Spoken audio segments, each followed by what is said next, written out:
Rocky Jones, Space Ranger, Space Ranger, Space Ranger, starring Richard Crane.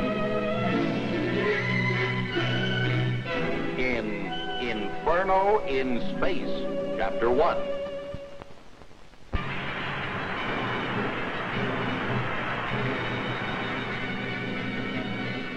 Well, Biff, we'll soon be back on Earth.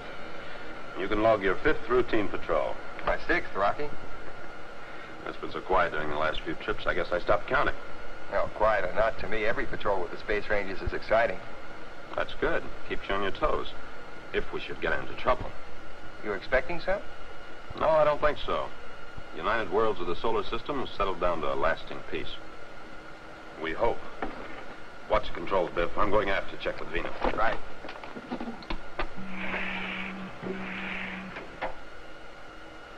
You, getting ready for Earth, Vina? You know, we won't be there for quite a while yet. That's not fair, Rocky. After all, what else is there to do? Well, what about your navigation reports? Oh, I finished them hours ago. They're right over there on the bulkhead where they belong.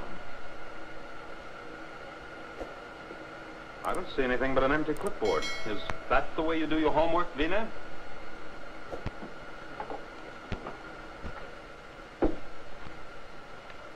Somebody either wants my job or is pulling my leg. I wonder who it could be. Gremlins. Gremlins is right. Honestly, Rocky, the charts were right here, clipped to this board where I always put them. Say, what's this? Disintegrated paper. Well, looks like there isn't much left of your navigation charts. What are you trying to do, build a fire? Rocky, how do you suppose that happened? That's what I'd like to know. Good thing I always make copies of those charts.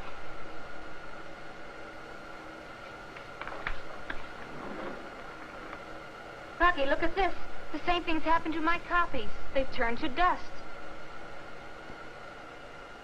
Maybe it's sabotage. There's nobody aboard but you, Biff, and myself.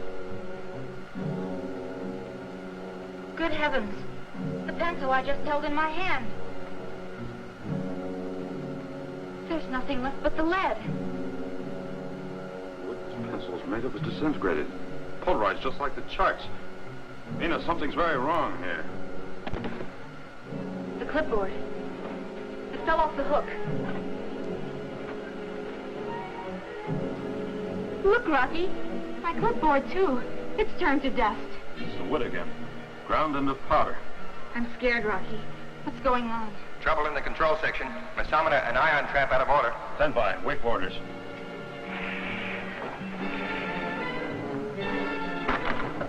The instruments, Rocky, they're coming loose. Cut console 5. Number 5 out, sir. The masometer's getting worse. What's wrong, Rocky? I wish I knew. Must be some atmospheric disturbance. I'll take over, Biff. We better get out of this area. Vina, secure blast-off belt for emergency. You too, Biff.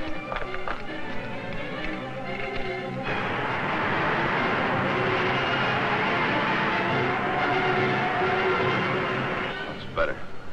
Now, if we can just hold out until we reach the Earth communication zone, they can pull us in by radar beam. Vina, you can come forward now. What happened to the instruments, Rocky? For some reason, everything made of wood in the ship started to disintegrate. Some of those instruments are set in wood frames. The whole panel's been affected. What's the trouble, Rocky? Are we under attack? We were, but we're out of it. Whatever pulverized the wood in the ship is far more powerful than we realized. What do you mean, Rocky? I don't know yet. But you'd better collect some samples of that disintegrated wood for Mayberry while we watch the Silver Moon. Believe me, she needs watching. Sure does.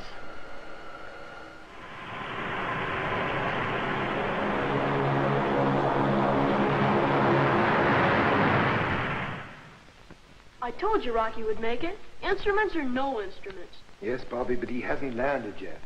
I only hope your plans for the emergency landing will work, Mr. Secretary. We've taken every precaution. The landing will be a ground-controlled approach. I can't understand what happened to the wooden particles on the Silver Moon. Ever since Rocky's report, I haven't had a moment's rest. There must be an answer. I never heard of a force that could grind wood to dust by mere penetration. Professor, do you think it could have injured Rocky and his crew? We'll know soon enough. They're bringing in the silver moon, Mr. Secretary. Shall I get it for you on a visiograph? Go ahead, Marshal.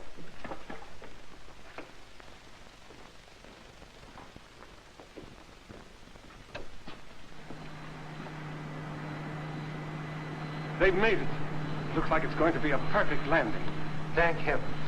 I gave orders to impound the ship as a safety measure. I'm glad you did. That'll give me time to make a thorough analysis of the silver moon and the wood samples. They've landed. You take over, Professor. Let me go with you, please. Certainly, Bobby. Plus 1H2. 11Na24 plus 1H1. Got that, Bina? Yes, Professor. Well, that about does it. Professor, you haven't slept in 2 nights. Don't you think you'd better get some rest? There's no time for rest, Bina, and there won't be for quite a while, I'm afraid, for any of us. That sounds serious, Professor. It is. I think I found the answer to the phenomena you encountered. I must get in touch with Secretary Drake and Rocky immediately. Please contact them right away. But it's 3 in the morning. That can't be helped. There's no time to lose.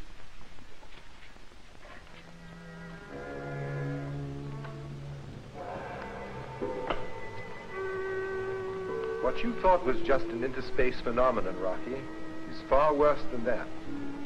It's a catastrophe. In what respect, Professor? According to my findings, the silver moon traveled through a mass of uncontrolled energy. The particles which penetrated the hull of the ship and disintegrated the wood have tremendous velocity, similar to nuclear energy. Did you find any radioactivity? Not enough to affect you or your crew. What about the force itself, Professor? Do you think it's dangerous to human beings? Not as far as I know. Neither does it seem to affect metals or other materials, just wood. This terrible unknown force could spell disaster to civilization should it ever reach us.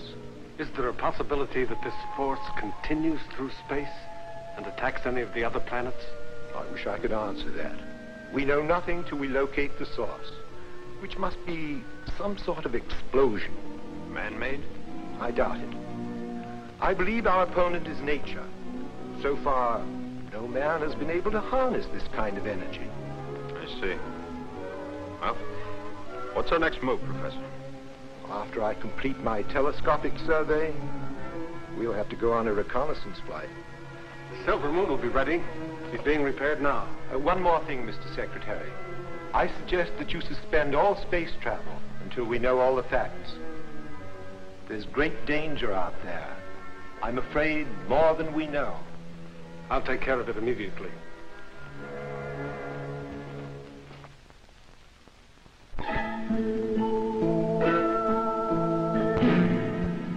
It's a planetary nebula, Bobby.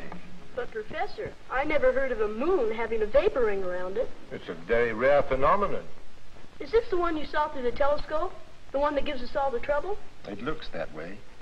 You see, this ring-shaped cloud of gas and dust surrounding the moon's circle indicates strongly that eruptions in that area are exciting the atoms. What's the reason for those eruptions? I can't tell. Telescopic viewings are blurred by Earth's atmosphere. We'll know more when we get there. Will I need my anti-radiation suit? No. Why not? Because you're not going, Bobby. But, Professor... No buts. It's too dangerous. There's nothing so unpredictable as concentrated energy running wild.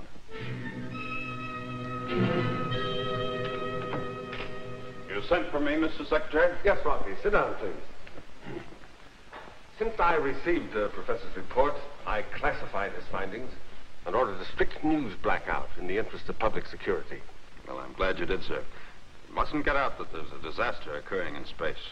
What if that disaster should strike one of the planets of the United Worlds of the solar system? I shudder to think what the results would be. It would mean chaos, sir. Once all the wood starts to disintegrate, civilization will collapse with it. Let's hope your reconnaissance flight will give us a clue to what we must expect and what we must do. We'll blast off as soon as work on the Silver Moon's completed, sir. What precautions are you taking to protect ship and crew? All the wood's being eliminated. The entire ship has been coated with a new radiation reflector. Are you sure that will be sufficient, Rocky? Professor thinks so. If his theory is correct, that a distant moon is erupting, do you intend to land there? Now, that's entirely up to the professor. Please take every precaution, Rocky. We'll do our best, sir. I know that, Rocky. Good luck to you. Thank you, sir.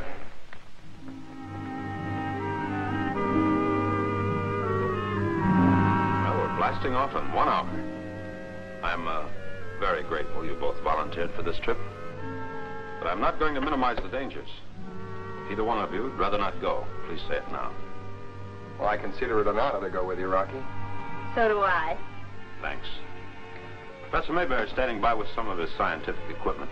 Let's help him get it on the ship. All right, Rocky.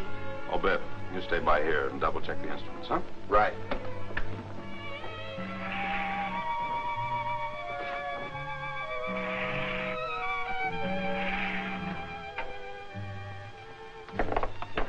Hi, Bobby. Hello, Biff. Everything under control? Oh, leave it to Rocky. Everything's shipshape. You know,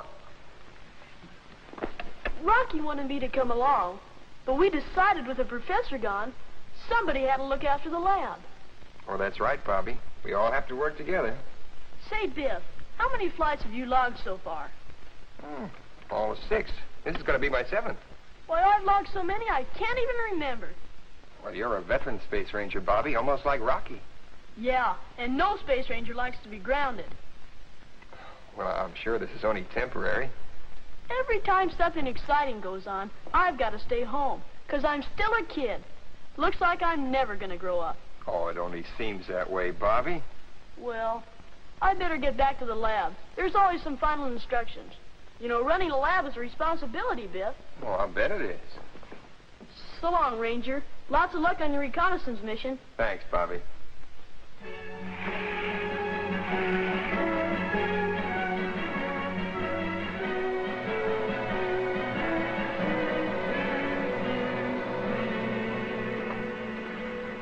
We're ready for blast-off, Mr. Secretary. Any further orders? No, Rocky. Just come back safely, all of you. And, Rocky, be sure to check in when you leave the communication zone. I will, sir. Oh, Mr. Secretary, I'd like to have you relay a message to a member of my ground crew. Bobby's the name. You can tell him yourself. He's right here. Your orders, sir. I expect you to take a refresher course in celestial navigation, Bobby. You were pretty rusty on our last flight. I'll be ready when you get back. Good luck, Rocky. Thank you, Bobby. See you soon. Out. Secure blast-off belts. Secure blast-off belts. Well, here we go off into space. 4 tiny specks in the universe, equipped with a tiny spaceship and some scientific gear. Fight the great unknown, powerful and terrifying. I often wonder where man gets the courage to stand up against the elements.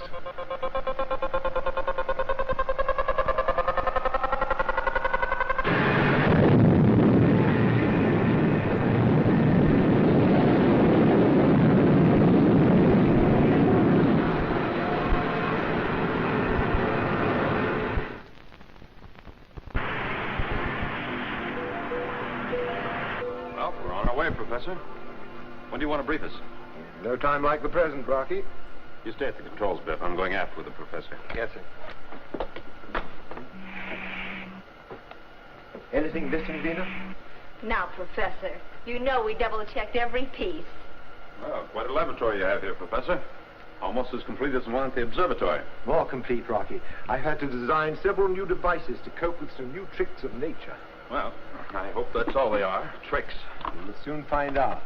I intend to measure and evaluate the disturbances of various degrees straight up to their source. I'll do my best to take you there, sir. Oh, we'll get there all right, Rocky. I'm like a scientific bloodhound on the trail of a dangerous criminal. And I won't rest till I track him down. But when you do, sir, you'll have a real problem. You can't defy nature. Oh, yes, Rocky. We do it every day on Earth and in space. But nothing like this. The only way to win a battle against the elements is to pit energy against energy. But we'll cross that bridge when we come to it. How soon will we need our anti-radiation suits, Professor? We won't need them at all. The coating of radiation reflector covering the Silver Moon will be our protective armor. If that proves insufficient, 10 space suits won't save us.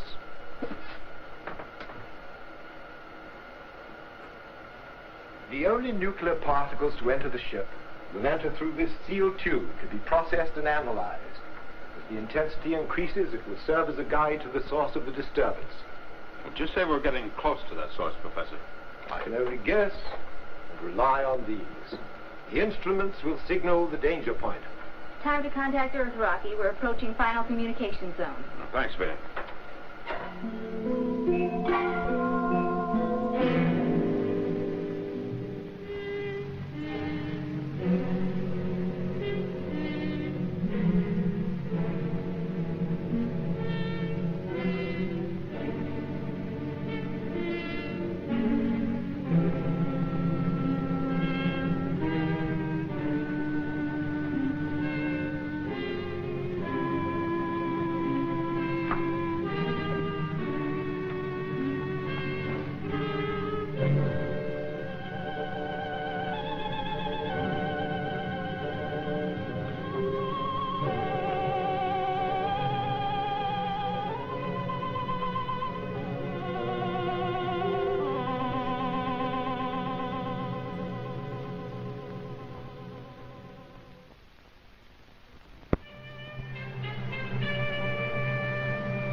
Good morning, Marshal. Anything important? Yes, sir. I've just been informed of an escape that may have grave repercussions. Who is it, Marshal? It's Agar, sir. He's been missing since last night. Agar, one-time ruler of Medina, who'd have destroyed his own people if Rocky hadn't stopped him in time. The man we permitted to remain on Earth when Medina exiled him. This is the man we treated not like a prisoner, but as an unfortunate man who might straighten out. I never thought he would, sir. But he seemed to make an honest effort. He broke no rules. He gave us no trouble. Maybe he was just biding his time. Suppose he did. Where would he go? What could he do? Agar has no power left. His followers deserted him long ago.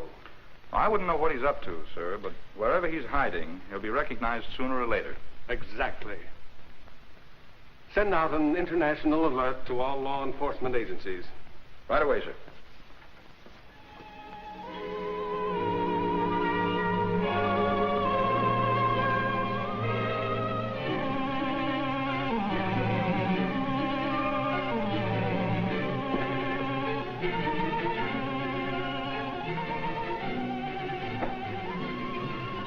What kept you so long, Dorton? Well, I would have been here sooner, Agar, but you know I have a civilian job with the Office of Space Affairs. I didn't want them to get suspicious. What did you find out?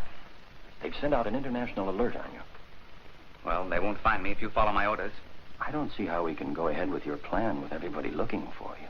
Just leave that to me. It won't be the first time I outsmarted the Earth people and Rocky Jones.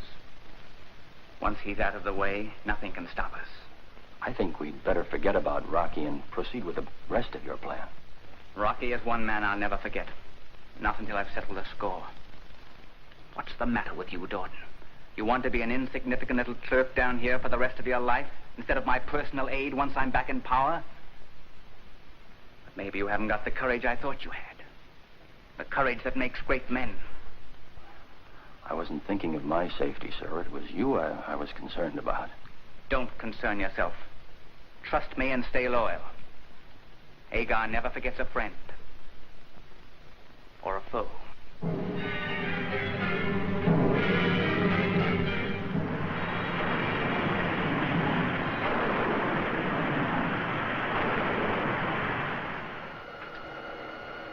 Professor, the scintillometer is reacting. It certainly is. We're entering the disturbed area. Look at that, Vina. Background radiation is up 50 milliroentgen. Tell Rocky to see what he can get on the visiograph. Yes, Professor. Rocky, Yes, Vina? Professor would like you to check visiograph. Right. Stand by. Gaseous haze, dead ahead. Looks like the ground fog we have on Earth. I've never seen anything in space like this before. That's it. Don't change the course, Rocky. Head right into it. Staying on course. It may look like ground fog, but it's made up of pretty deadly stuff. This haze is extremely radioactive, indicating a very strong reaction. I see. We're dealing with a thermonuclear reaction. Terrible. Yes. We're approaching something resembling a hydrogen explosion.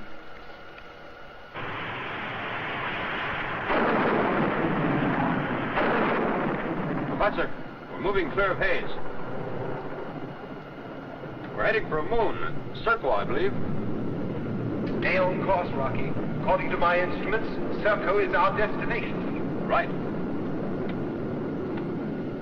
Professor, if Serco is the cause of this nuclear storm, why is the area around it clear? The haze we passed through was created by an explosion propelling energy into space. Lucky thing Serco is so far from Earth. Distance means nothing to uncontrolled energy hurled into space. It will keep on going until it hits something. You mean Earth or some other planet could be in danger? Anything in the path of this avalanche could be in danger. Watch the instruments, Vina. I'm going for it.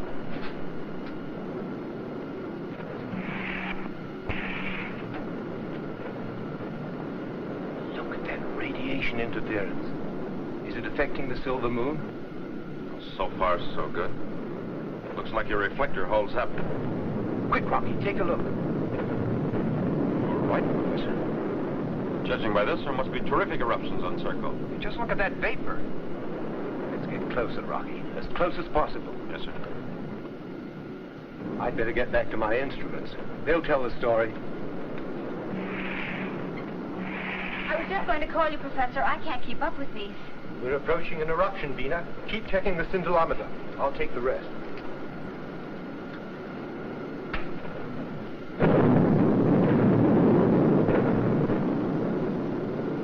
Reaction 290 billion per pound. Temperature at explosion center, 10,000 degrees centigrade. Sighting chain eruptions, southeast. Hold to course as safety permits.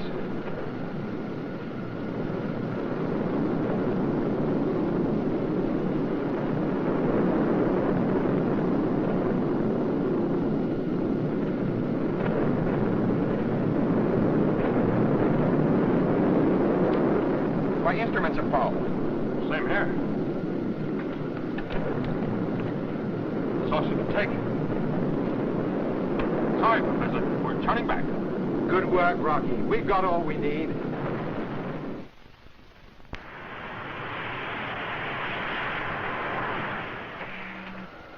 Oh, Professor, we'll be entering Earth's communication zone very shortly. What shall I tell Secretary Drake, or would you rather talk to him? What I have to report to Secretary Drake cannot be discussed over the astrophone. It must be done in complete secrecy. Are things that bad, Professor? I'm afraid so, Rocky. Based on this final analysis, I've come to a shocking conclusion. We on Earth are faced with a disaster that will be worse than total destruction, because some of us will live to suffer through it. Professor, I can't believe it. These are the facts, Rocky. We have witnessed not just ordinary eruptions. Serco has turned into an inferno of energy running wild and overflowing into space, with Earth as the target. Are you sure, Professor? Well, if what you say is true, why hasn't Earth been affected so far? Nature has put us on probation. You may call it a reprieve. The reason Earth has been spared till now is our moon, which has become for a very short time a shield hanging between Serco and Earth, the target for the nuclear storm.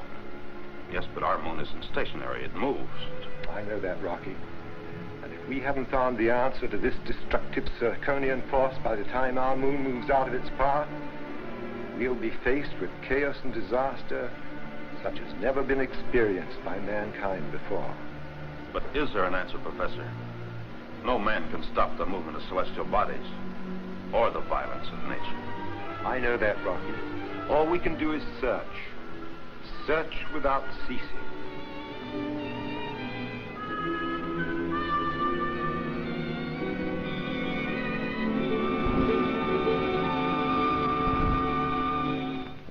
next week, same time, same station, when we again take you into outer space for further adventures with Rocky Jones, Space Ranger.